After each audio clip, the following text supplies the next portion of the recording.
Hello दोस्तों, मैं आपकी दोस्त हाजिर हूँ आज आपके सामने फिर से अपना एग्जाम गाइड क्वेश्चन एनालिसिस की सीरीज लेकर। तो शुरू करते हैं आज के अपने फर्स्ट क्वेश्चन से। अपना पहला क्वेश्चन है, इजराइल से भारतीयों को निकालने हेतु भारत सरकार ने कौन सा हाल ही में एक ऑपरेशन चलाया है। तो दोस्तों, आपको पता होगा हाल ही में इजराइल हमास के बीच में ये भी चल रहा है, बात चल रहा है, क्योंकि हमास ने इजराइल पर अटैक कर दिया था और बहुत से लोगों की जान चली गई थी। उसी के बदला लेने के लिए, अर्थात उसी के विरोध में इजराइल हमास पर अटैक करा उसको खत्म करने के लिए। तो वहां पे बहुत से भारतीय लोग फंस गए हैं। उनको निकालने के लिए सरकार के द्वारा ऑपरेशन अजय की शुरुआत की गई है। कौन से ऑपरेशन की? ऑपरेशन अजय की शुरुआत की गई है, जिसमें जो हमास में जो भारतीय लोग फंसे हुए हैं, भारतीय नागरिक फंसे हुए हैं, उनको उस स्थिति से बाहर निकालने के लिए। अपना सेकंड क्वेश्चन है, हाल ही में किस राज्य के काजू को जीआई टैग दिया गया। तो दोस्तों, आप सोच सकते हैं कि जो काजू है वो मुख्य रूप से अपने साउथ इंडिया में होता है, जैसे केरल, कर्नाटक, गोवा आदि क्षेत्रों में। तो सबसे ज्यादा काजू गोवा में होते हैं। कभी आप जाएंगे गोवा तो देखेंगे वहां पे काजू के बहुत सारे पेड़ हैं। बहुत ही अच्छी जगह है। तो जो गोवा है उसके काजू को हाल ही में जीआई टैग दिया गया है। ये जीआई टैग है वो जो इसकी अच्छी गुणवत्ता है उसको, और जो लंबी पोषित जो इसकी काजू की है उसको बरकरार रखने के लिए इसको जीआई टैग दिया गया है। जीआई टैग दिया गया है वो भौगोलिक संकेत रजिस्ट्री के द्वारा दिया गया है, जो कि चेन्नई में स्थित है। ठीक है। जीआई टैग देने के कारण इसकी एक विशिष्ट पहचान बन जाएगी काजू की। दोस्तों, अपन बात कर लेते हैं जीआई टैग के बारे में। आखिरकार जीआई टैग क्या होता है, इसकी क्या डिटेल होती है, किसके द्वारा दिया जाता है। ठीक है। तो जोग्राफिकल इंडिकेटर्स है, इसका इस्तेमाल ऐसे उत्पादों के लिए किया जाता है जिनका कोई विशिष्ट भौगोलिक भूल क्षेत्र होता है, अर्थात ये किसी विशेष क्षेत्र में अपनी पहचान रखते हैं। उसी को ध्यान में रखते हुए जीआई टैग दिया जाता है। साथ ही ये विशिष्ट जो गुणवत्ता है उनकी, उसको बरकरार रखने के लिए जीआई टैग दिया जाता है। दोस्तों, जीआई टैग को औद्योगिक संपत्ति के संरक्षण के लिए जो पेरिस कन्वेंशन हुई थी उसके तहत बौद्धिक संपदा अधिकारों के घटक के रूप में शामिल किया गया था। कौन सी कन्वेंशन हुई थी? Paris convention. वो भी यहाँ पे दे रखा है, जो पेरिस संधि हुई थी उसके तहत जीआई टैग जो बौद्धिक संपदा अधिकार होते हैं, उसके तहत दिया जाता है।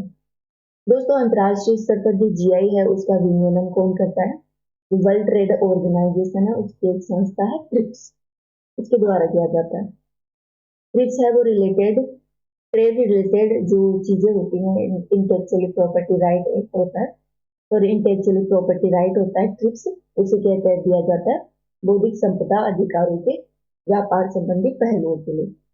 भाई, राष्ट्रीय स्तर पर जो जीआई टैग दिया जाता है वो दिया जाता है अपना वस्तुओं का भौगोलिक सूचकांक पंजीकरण संरक्षण अधिनियम 1999। ठीक है। Geographical indication of goods registration and protection act 1999 के तहत। दोस्तों, इस एक्ट को भारत में लागू किया गया था सितंबर 2003 में। ठीक है। इंटरनेशनल पर कौन देता है? ट्रिप्स। और भारतीय लेवल पर इसको जो ये जीआई टैग दिया जाता है इसके लिए सरकारें कानून लेके आई थी। जैसे सितंबर 2003 में लागू किया गया था, और इससे जो पेरिस कन्वेंशन है वो जुड़ी हुई है। दोस्तों, 2004 में जो सबसे पहले भारत में जीआई टैग दिया गया वो दार्जिलिंग की चाय को दिया गया था। ठीक है। इसको दिया गया कि दार्जिलिंग की चाय है अपनी, उसी को 2004 में सबसे पहला जीआई टैग दिया गया था। दोस्तों, जो ये जीआई टैग दिया जाता है वो 10 वर्ष के लिए मान्य होता है। साथ ही अपन कुछ महत्वपूर्ण जीआई टैग वस्तुओं के बारे में बात करें तो वह है महाबलेश्वर स्ट्रॉबेरी, जयपुर की ब्लू पोट्री, बनारसी साड़ी, तिरुपति के लड्डू, मध्य प्रदेश के जो झाबुआ का कड़कनाथ मुर्गा है, आदि उत्पादों को जीआई टैग दिया गया है। साथ ही जो वस्तु की गुणवत्ता होती है उसके ऊपर भी जीआई टैग दिया जाता है, ताकि उनकी एक विशिष्ट पहचान बन सके।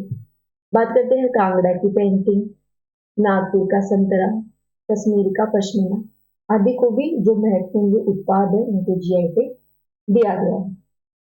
जीआई टैग है वो कृषि उत्पादन, प्राकृतिक उत्पादन, और जो अपन हस्तशिल्प जो वस्तु बनाते हैं वो कपड़ा हो गया, खाद्य सामग्री हो गया, आदि क्षेत्र में दिया जाता है, ध्यान रखना। दोस्तों अपन बात कर लेते हैं राजस्थान में कौन कौन से क्राफ्ट है या कौन कौन सी वस्तु है जिन्हें जीआई टैग मिला हुआ है। तो राजस्थान में मुख्य रूप से 21 वस्तुएं कलाएं हैं जिनको जीआई टैग दिया गया है। पहली है बग्गू प्रिंट जो कि जयपुर में है। पूछ लिया जाता है इनमें से कौन सी वस्तु राजस्थान की जीआई टैग में शामिल है। तो जगह भी पूछ ली जाती है कि कौन सी चीज कहाँ की है। तो बग्गू प्रिंट जयपुर की। बीकानेरी भुजिया आप लोगों ने खाया होगा, मोस्टली सभी ने खाया होगा, वो बीकानेर की है। ब्लू पोट्री वो जयपुर की है। साथ ही जो ब्लू पोट्री का जो लोगो है उसे भी जीआई टैग दिया गया है।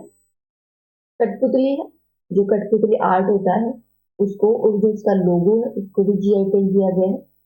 जो अपनी कोटा डोर या साड़ी होती है उसको, साथ में उसके लोगो को भी जीआई टैग दिया गया है। मंगराना का संगमरमर जो कि नागौर का है, उसे जीआई टैग दिया गया है। साथ ही मोलेला मिट्टी है, वो नाथद्वारा की है। ये पूछ लिया जाता है मोलेला मिट्टी कहाँ की है, नाथद्वारा की। जो आग कला है उसको जीआई टैग दिया गया है। तो मोलेला मिट्टी का जो लोगो है उसे भी जीआई टैग दिया गया है। साथ ही फुलकारी सांगानेरी प्रिंट जो जयपुर की है। जो अपनी इस दोस्तों फुलकारी को ध्यान रखना, राजस्थान, पंजाब और हरियाणा की है, ठीक है। और थेवा कला है प्रतापगढ़ की। ये एक कांच के ऊपर की गई चित्रकारी होती है। ओगरन पोट्री है तो जैसलमेर की है। प्रोजेक्ट मेहंदी पाली की है। इसके अलावा हाल ही में जो अपने अगस्त है 2023 इसी में कुछ 5 क्राफ्ट को और जीआई टैग दिया गया है, जिसमें पिछवाई कला, जोधपुरी बंदेज, औक्तकारी, उस्ता कला और कसीदाकारी। जिसमें दोस्तों उस्ता कला है वो कसीदाकारी है, ये तो उन्होंने बीकानेर की, ठीक है। औक्तकारी है वो उदयपुर की है। जोधपुर बंदेज है वो जोधपुर की है। और पिछवाई पेंटिंग है जो नाथद्वारा का जो टेम्पल है अपने वहां पे नाथद्वारा में राजसमंद में, उसके ऊपर जो मंदिर होता है उसके पीछे जो कला की जाती है जो पिछवाई पेंटिंग कहते हैं, उसी को जीआई टैग भी दिया गया है। नेक्स्ट क्वेश्चन है अपना, हाल ही में भारत के बाहर दुनिया के सबसे बड़े हिंदू मंदिर का उद्घाटन कहाँ किया गया है। दोस्तों हाल ही में जो अपना न्यू जर्सी क्षेत्र है वहां पर एक हिंदू टेम्पल बनाया जा रहा है जो कि दुनिया का सबसे बड़ा हिंदू टेम्पल माना जा रहा है। इसका उद्घाटन वहीं किया गया है न्यू जर्सी में। बात की जाए न्यू जर्सी के बारे में, ये टेम्पल देख सकते हैं आप यहाँ पे। यह हिंदू धर्म के भक्तों, कला और संस्कृति के प्रेमियों का एक ऐतिहासिक स्थल बनने जा रहा है, जो कि न्यू जर्सी के रोबिन्सविले टाउनशिप में बनाया जा रहा है। दोस्तों इसका उद्घाटन स्वामी नारायण अक्षरधाम मंदिर में 8 नवंबर 2023 को किया गया, रियाटोंबर में किया गया है। किसके द्वारा किया गया, मैं स्वामी महाराज के मार्गदर्शन में किया गया। दोस्तों यह भारत के बाहर निर्मित दुनिया का सबसे बड़ा मंदिर, हिंदू मंदिर है। भारत के बाहर निर्मित यह स्मारकीय मंदिर कंबोडिया का जो राजसी अंकोर वाट का मंदिर है उसके बाद में दूसरा सबसे बड़ा मंदिर माना गया है, ठीक है। कंबोडिया में हिंदू मंदिर कौन सा है, राजसी अंकोर वाट। दोस्तों इसका निर्माण शुरू हुआ था 2015 से और इसका उद्घाटन हो गया है 8 अक्टूबर को। नेक्स्ट क्वेश्चन है, ग्लोबल इनोवेशन इंडेक्स में शीर्ष स्थान पर कौन रहा, ठीक है। ग्लोबल इनोवेशन इंडेक्स है उसके बारे में, जो वैश्विक नवाचार सूचकांक है उसमें शीर्ष पर रहा स्विट्जरलैंड, और अपना भारत है 40वें स्थान पर रहा। बात कर लेते हैं इस इंडेक्स के बारे में। तो दोस्तों हाल ही में जो इंडेक्स जारी किया गया, किसके द्वारा जारी किया जाता है, पहले तो यही ध्यान रखना। इसे WIPO द्वारा, जो विश्व बौद्धिक संपदा संगठन है उसके द्वारा इसे जारी किया जाता है, ठीक है। दोस्तों इसका हाल ही में जो 16वां संस्करण है वो जारी किया गया था, कौन सा 16वां संस्करण। इसमें भारत को 132 देशों में 40वें स्थान पर रखा गया है। शीर्ष पर स्विट्जरलैंड है, फिर उसके बाद में स्वीडन और अमेरिका का स्थान आता है।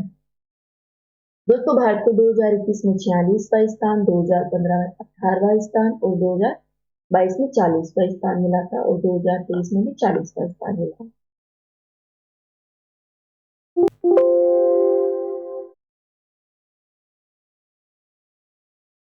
दोस्तों अपन बात कर लेते हैं जो विश्व बौद्धिक संपदा संगठन है ये है क्या। तो दोस्तों यह जो जो बौद्धिक संपदा सेवाएं होती हैं, नीति होती हैं, सूचना, इंफॉर्मेशन, सहयोग आदि के लिए एक ग्लोबल मंच है। इसके सदस्य देश कितने हैं? ये 193 सदस्य देश है, 193 सदस्य देश है। यह संयुक्त राष्ट्र द्वारा एक विकसित एजेंसी है, अर्थात ये फाइनेंस किसके द्वारा किया जाता है? जो अपना यूएनओ है, इसके द्वारा इसे फाइनेंस किया जाता है। दोस्तों WIPO का उद्देश्य है संतुलित और प्रभावी अंतर्राष्ट्रीय आईटी प्रणाली के विकास का नेतृत्व करना, जो सभी के लाभ के लिए नवाचार और रचनात्मकता को सक्षम बनाता है। दोस्तों इसका जनादेश शासी निकाय प्रक्रियाओं WIPO कन्वेंशन में निर्धारित किया गया था, जिसकी स्थापना की गई थी 1967 में। ठीक है, कन्वेंशन बनी थी WIPO कन्वेंशन, जिसे स्टैब्लिश किया गया था 1967 में। नेक्स्ट क्वेश्चन है, राजस्थान में बावला उद्योग कहाँ का प्रसिद्ध है? ये तो आई थिंक आपको पता ही होगा, तो बताइए। सोचो, मैं टाइम देती हूँ, आप वीडियो को पॉज करके सोच सकते हैं। सोच लिया? इसका आंसर है जोधपुर। तो बावला उद्योग है वो अपने राजस्थान में जोधपुर का बहुत ही प्रसिद्ध उद्योग है। ये बहुत इंपॉर्टेंट क्वेश्चन है, ध्यान रखना। नेक्स्ट क्वेश्चन है, मध्य प्रदेश के किस जिले में भगोरिया हाट लगता है?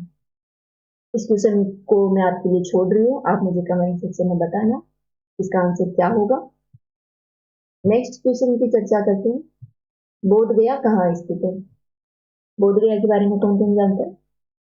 दोस्तों बोध गया है वो अपने बिहार में स्थित है। ठीक है, बोध गया के बारे में बात करें, बोध गया है वो बिहार जिले के जो गया क्षेत्र है वहां का एक ऐतिहासिक हिस्टोरिकल जो धार्मिक महत्व वाला क्षेत्र है।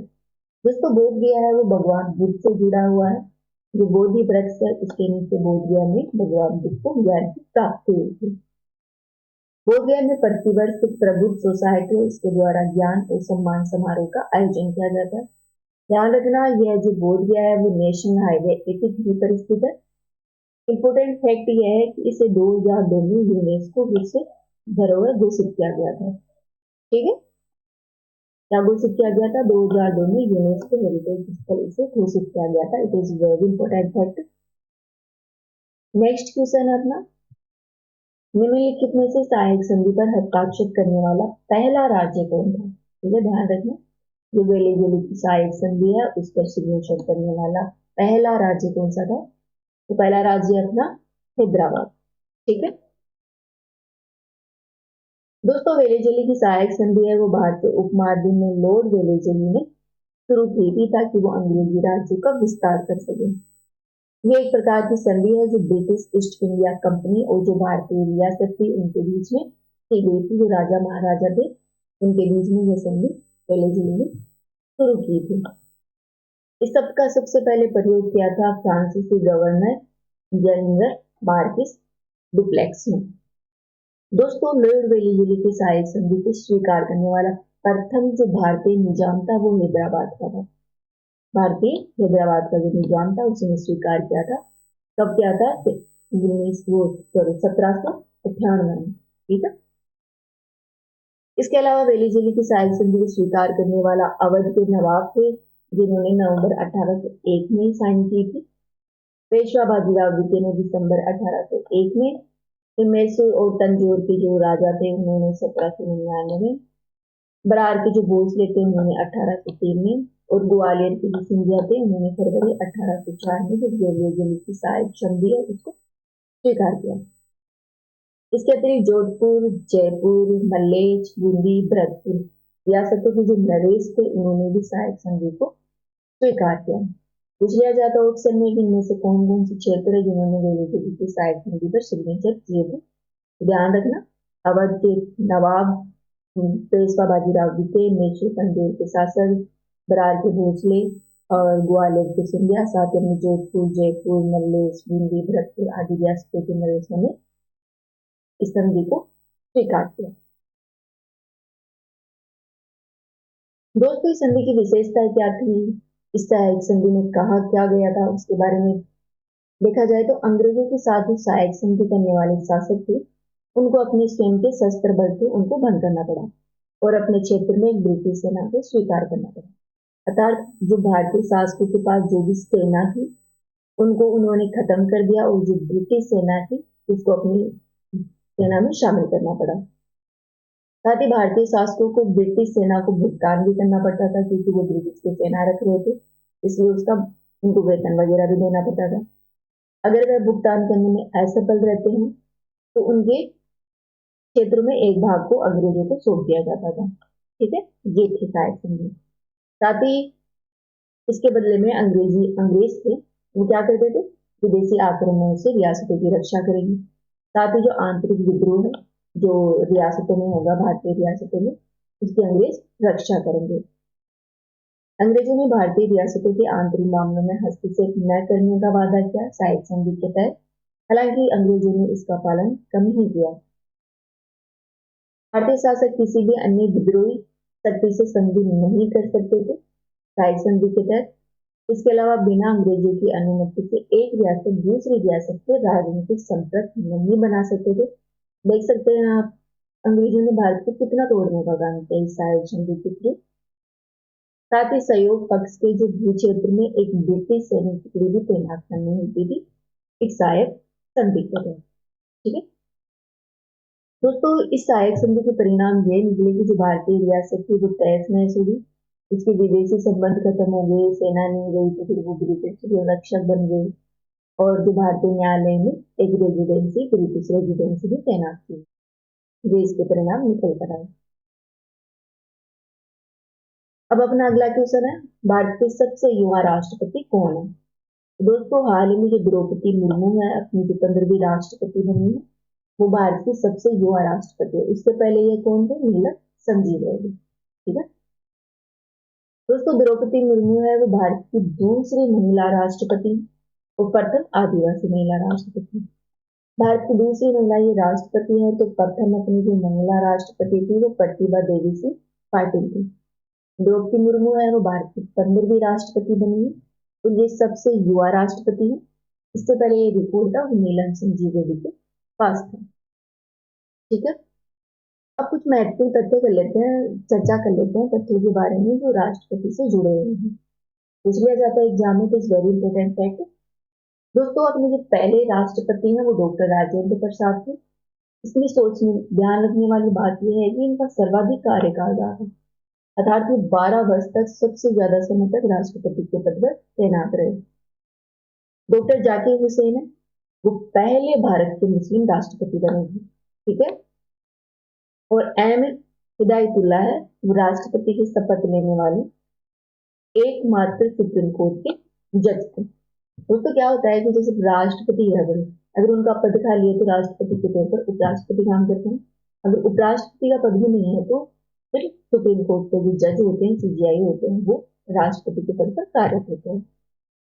अभी तक सिर्फ एक बार ऐसा हुआ है कि सुप्रीम कोर्ट के जज राष्ट्रपति के तौर पर काम किया। ठीक है, जो अपने बीबी गिरी हैं वो कार्यवाहक राष्ट्रपति भी रहे और वैसे भी राष्ट्रपति के उन्होंने पद पर काम किया।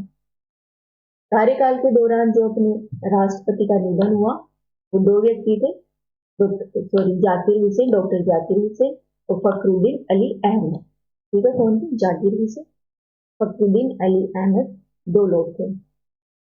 दोस्तों, जो नीलम संजीव रेड्डी है वो एकमात्र ऐसे राष्ट्रपति रहे जो लोकसभा स्पीकर भी रहे। ठीक है, ये पूछ लिया जाता है उनमें एकमात्र राष्ट्रपति कौन थे जो लोकसभा स्पीकर भी थे, ये थे नीलम संजीव रेड्डी।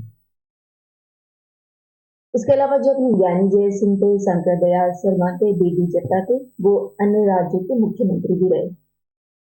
अभी तक दोस्तों 5 राष्ट्रपति हैं जिन्होंने भारत रत्न को प्राप्त किया। कौन कौन है, S Radhakrishnan, doctor Rajendra Prasad, doctor Zakir Hussain, APJ Abdul Kalam और प्रणब मुखर्जी। ये 5 राष्ट्रपति है जिन्हें भारत रत्न से सम्मानित किया गया। द्रौपदी मुर्मू है वो अपनी पहली महिला आदिवासी राष्ट्रपति बनी। ठीक है, ये आप देख सकते हैं यहाँ पर आंसर की दे रखी है। तो इस वीडियो में इतना ही, अपन फिर मिलेंगे नेक्स्ट वीडियो में। Thank you.